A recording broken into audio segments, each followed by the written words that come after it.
So this is the SteelSeries Aerox 9, and this is Final Fantasy XIV. I will be using Final Fantasy XIV as my example for MMORPG usage in this video.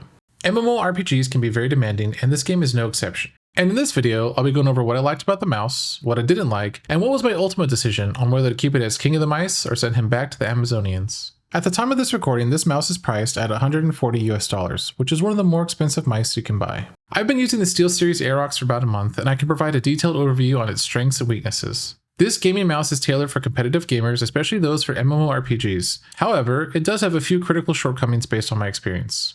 The Aerox 9 is an eye-catching device with its honeycomb shell, which not only reduces the weight but also adds a distinctive look. Weighing in at just 89 grams, it's impressively light for an MMO mouse equipped with 18 programmable buttons. I didn't realize it, and you didn't realize it either, but the mouse you're probably using is a 10-pound brick. This mouse is so light that it almost feels like your hand is floating. I can't speak highly enough about this. This mouse's best feature by far is its low weight. I don't know what the long-term pros and cons of this on your wrists are, health-wise, but without being a doctor, I'm going to guess that it's going to ease the wear and tear on your wrists and fingers. I'm no young buck, and these days my hands, wrists, and fingers don't feel the greatest. Do I move my mouse a lot in Final Fantasy XIV? Yeah, I actually do. When paying close attention to it, I move the mouse a lot more than I realized. I use it a lot to access my menus or close things. I know there are hotkeys for this stuff, but again, I just got accustomed to clicking things. The buttons are well positioned and easy to access, making them highly functional for executing complex gaming commands and macros. I do want to mention that it did take some time to readjust my hands so that the thumb pad buttons were in a good spot. Maybe my fingers are stubby or something, but the 1, 2, and 3 numbers on the thumb pad did require a slight reach or overextension from a perfectly rested position. I think if you have a longer thumb, it will feel perfect. My button layout is kind of crazy, and I think most of you will figure out how horrible I do things, but we are creatures of habit. I keep the standard 1 through 12 for row 1, 2 is with Control, and 3 is with Alt.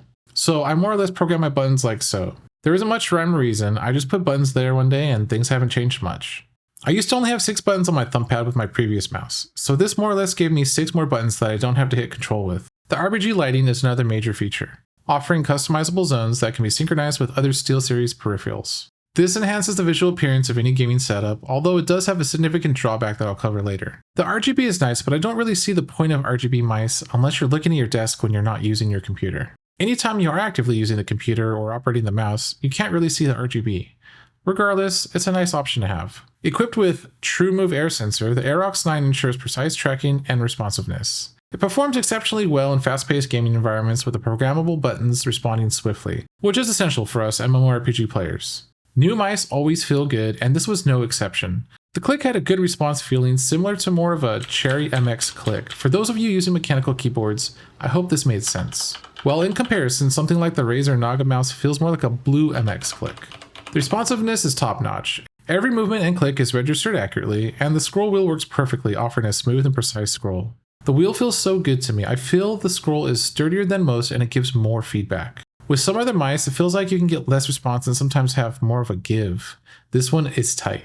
The Aerox 9 uses SteelSeries engine software, which is both powerful and user-friendly. The software allows for extensive customization of the mouse's buttons, sensitivity settings, and RGB lighting. The interface is intuitive, making it easy to set up macros, adjust DPI settings, and create profiles for various games. For wireless connectivity, the Aerox 9 uses a small USB-C dongle. Setting it up is straightforward. Just plug the dongle into your PC and the mouse connects almost instantly. The connection is generally stable, providing a lag-free experience. However, I did encounter occasional disconnection issues where the mouse would randomly disconnect. I will come back to this point at the end. Battery life is another aspect where the Aerox 9 falls a little short. While the mouse offers decent battery life without RGB lighting, enabling the lighting significantly reduces the longevity. This means frequent recharging, which can be inconvenient during extended gaming sessions. For gamers who appreciate the aesthetic of RGB lighting, this trade-off can be quite frustrating. The advertised 180 hours of no recharge time seems to be accurate. I never really thought about recharging it. The SteelSeries Aerox 9 has a lot going for it with its lightweight design, programmable buttons layout, and a precise sensor. It's an excellent choice for an MMORPG gamer who needs high customization and quick access to multiple commands. However, its random disconnects and poor battery performance with RGB lighting are notable drawbacks. These disruptions are infrequent but highly disruptive, especially during intense gaming sessions. In order to fix this, I would have to take the dongle and unplug it and plug it back in. This would fix the problem for hours on end, but even then, at this price point, it's hard to justify an issue like that. This flaw undermines the overall reliability of the Aerox 9. I am more the type of person where reliability is usually at the top of my list. I did test this with multiple USB ports and multiple gaming rigs. I even ordered a replacement mouse and tested that with the same results. but that's 2 mice with the same problem. So it's either my luck or my rig. Either way, it had to be a no-go for me, and I will be returning this product. For those of you who can't overlook these issues or don't have these issues at all, the Aerox 9 can be a valuable addition to any gaming setup. Nevertheless, gamers who prioritize reliability and battery longevity may want to consider other options. I wanted to end this video by saying thank you for watching. I hope this video might help you make a more informed decision on this mouse and if it's the right one for you. Take a look in the description for a link and check out the mouse for yourself. Thanks again, and I will see you guys next time.